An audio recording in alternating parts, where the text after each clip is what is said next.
Bismillahirrahmanirrahim. Assalamualaikum warahmatullahi wabarakatuh. Selamat pagi semuanya. Semoga kalian senantiasa diberikan kesehatan oleh Allah Subhanahu wa taala. Pak Cepi juga senantiasa mendoakan kalian dan tidak hanya kalian, yaitu keluarga kalian juga ya. Semoga kita semua, umumnya kita semua, semoga senantiasa diberikan kesehatan dan diberikan perlindungan dari Allah Subhanahu wa taala dari musibah yang menimpa dunia ini, yaitu musibah penyakit corona. Baik anak-anak, pada hari ini materi pelajaran seni budaya dan prakarya kita telah masuk ke subtema 2, masih di tema 7 ya. Di subtema 2 ini kita akan mempelajari kembali pola lantai dalam sebuah tarian daerah. Kita langsung saja ke namun sebelum melanjutkan ke slide selanjutnya, Pak Cepi juga akan menyampaikan bahwa materi yang disampaikan berasal dari beberapa sumber, tidak hanya dari 3 serangkai, tapi Pak Cepi juga melihat dari Bu Pena, kemudian dari tulisan-tulisan yang ada di internet. Seperti itu. Baik, kita langsung saja ke pembahasan. Pola lantai pada tari kreasi daerah. Pola lantai adalah perpindahan atau pergerakan posisi pada tarian yang dilakukan secara berpola oleh penari. Para penari menggunakan pola lantai agar tarian terlihat lebih menarik. Selain daripada itu ya, bahwa adanya pola lantai ditujukan untuk membentuk ruang gerak atau untuk membuat ruang gerak penari, seperti itu. Kita lanjutkan ke slide selanjutnya. Silakan Anda lihat ya, di buku paket juga ada di halaman 72. Pola lantai vertikal yaitu penari melakukan formasi bentuk garis lurus dari depan ke belakang atau sebaliknya. Contoh tari daerah yang menggunakan pola ini adalah tari Yosepan dari Papua. Nah, kalian juga bisa di search ya, di googling, atau ada di buku, kalau bisa juga di buku dilihat-lihat ya. Tapi ini sumbernya dari yang lain ya, silahkan bisa di search, bisa dicari ya, tari Yosepan dari Papua. Nah, ini menggunakan pola lantai vertikal. Next, di situ di pinggirnya yang B ada pola lantai horizontal, mendatar ya. Nama lainnya mendatar. Pola lantai horizontal yaitu penari melakukan formasi bentuk garis lurus ke samping. Tari daerah yang menggunakan pola lantai ini adalah tarian Aceh. Tari Aceh, tari Saman. Pasti kalian juga sudah mengenal ya tari Saman, karena tari Saman itu adalah salah satu tari yang sangat terkenal ya di dunia, yang berasal dari Nusantara. Kita lanjut ke slide selanjutnya. Yang ketiga ada pola garis melengkung, yaitu penari melakukan gerakan membentuk setengah lingkaran. Pola lantai ini banyak digunakan pada tari tradisional Indonesia, salah satunya adalah tari Rejang Dewa dari Bali. Kemudian yang D, pola lantai diagonal, yaitu penari melakukan gerakan menyudut ke kanan atau ke kiri. Nah, kalau ini mah gabungan dari pola lantai diagonal ya, jadi membentuk huruf X. Nah, pada tarian bisa saja hanya menyudut ke kanan atau menyudut ke kiri, seperti itu. Next. Gerak pola lantai dalam tari tradisional. Kesenian adalah salah satu unsur kebudayaan yang dimiliki oleh bangsa Indonesia. Ada beragam jenis kesenian, salah satunya adalah seni tari yang menggunakan gerak tubuh sebagai media utamanya. Kalau musik, nada-nada sebagai media utamanya, sedangkan dalam sebuah tarian, gerakanlah yang menjadi unsur atau media utamanya. Seperti itu, sudah jelas ya. Jadi untuk tarian yang pokoknya atau media utamanya adalah apa? Gerak tubuh. Kita lanjutkan ya. Silakan diamati gambarnya.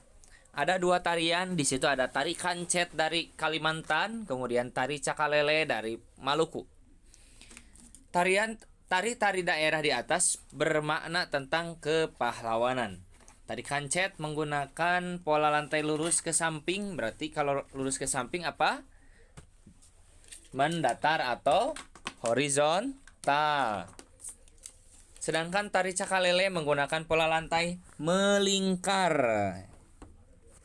Anak-anak, Pak Cepi akan menyampaikan bahwa tidak hanya dalam sebuah nyanyian ya, tarian pun menyampaikan sebuah pesan. Tarian pun menceritakan sesuatu gitu. Tidak hanya dalam puisi, tidak hanya dalam musik, tapi tarian pun seperti itu.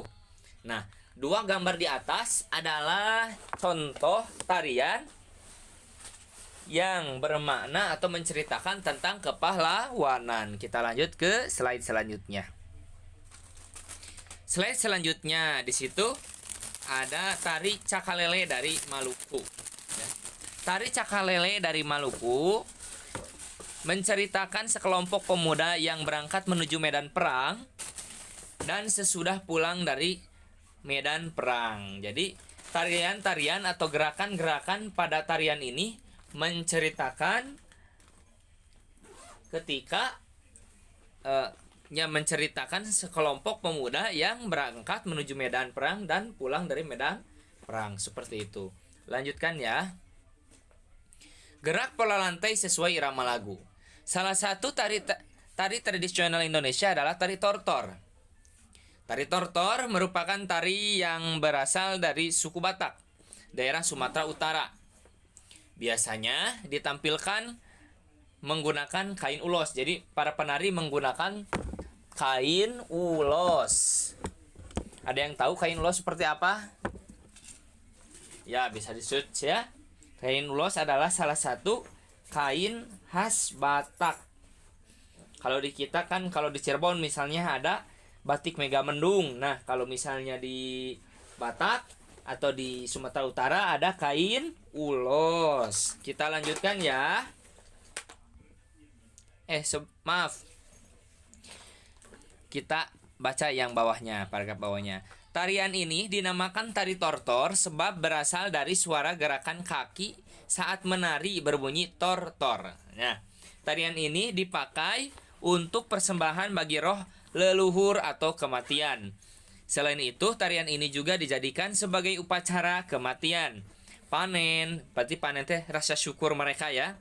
Penyembuhan, ketika ya untuk penyembuhan, untuk apa ya, upaya ya, mungkin ibadah gitu ya, berdoa untuk penyembuhan.